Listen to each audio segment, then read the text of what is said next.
In this video, we're going to be lubing the $25 mechanical keyboard from Kmart. So in my last video, I made a full review of this keyboard and what its shortcomings were. And the main thing that I didn't like about this keyboard is the fact that it only comes in blue switches.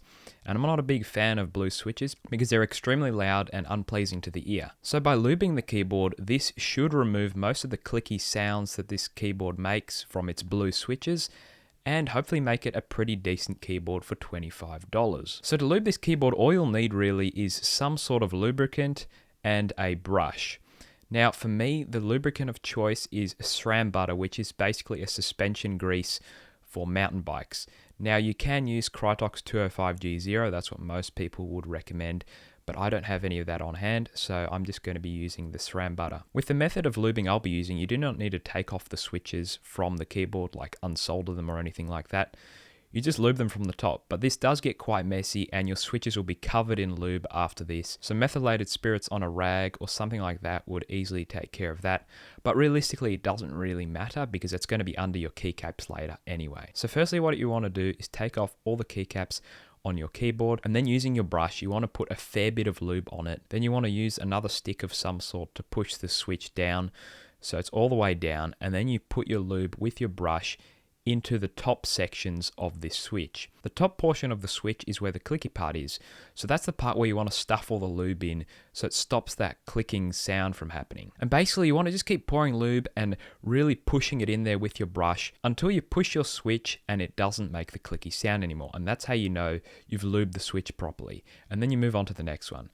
This process doesn't take too long on a 60% keyboard. For me, it took maximum like an hour or so, and you get a pretty good result. It does get quite messy, that's one downside to it, but it's very simple and easy and you get very good results from it. Now the stabilizers on this Kmart keyboard are not really very complex. There's just a rod basically that connects the switches and there's nothing else really involved. And I did try to lube them, but on the spacebar in particular, it didn't really improve the sound much. On the big shift key on your right, there is a stabilizer, but you can actually remove that and it still stays reasonably stable. And of course, it has a far better sound without all the rattle of the stabilizer. So now let's firstly play a clip of what the keyboard used to sound like. And then after that, I'll play a clip of what the keyboard sounds like now.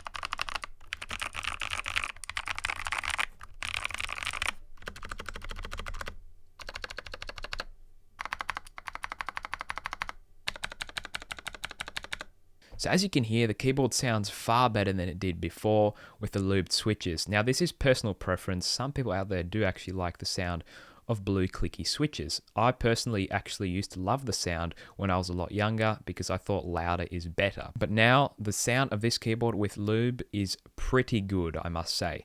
There is still a tiny bit of rattle in each switch, and that's something you can't get rid of basically because of the design of blue switches, but it sounds a lot better than before. The switches also feel a fair bit smoother when typing, and it's honestly a pretty good typing experience on this keyboard now. And the keyboard isn't as loud as it used to be, so it's not annoying and you could probably use it in an office environment. So would I recommend picking up this Kmart keyboard and lubing it?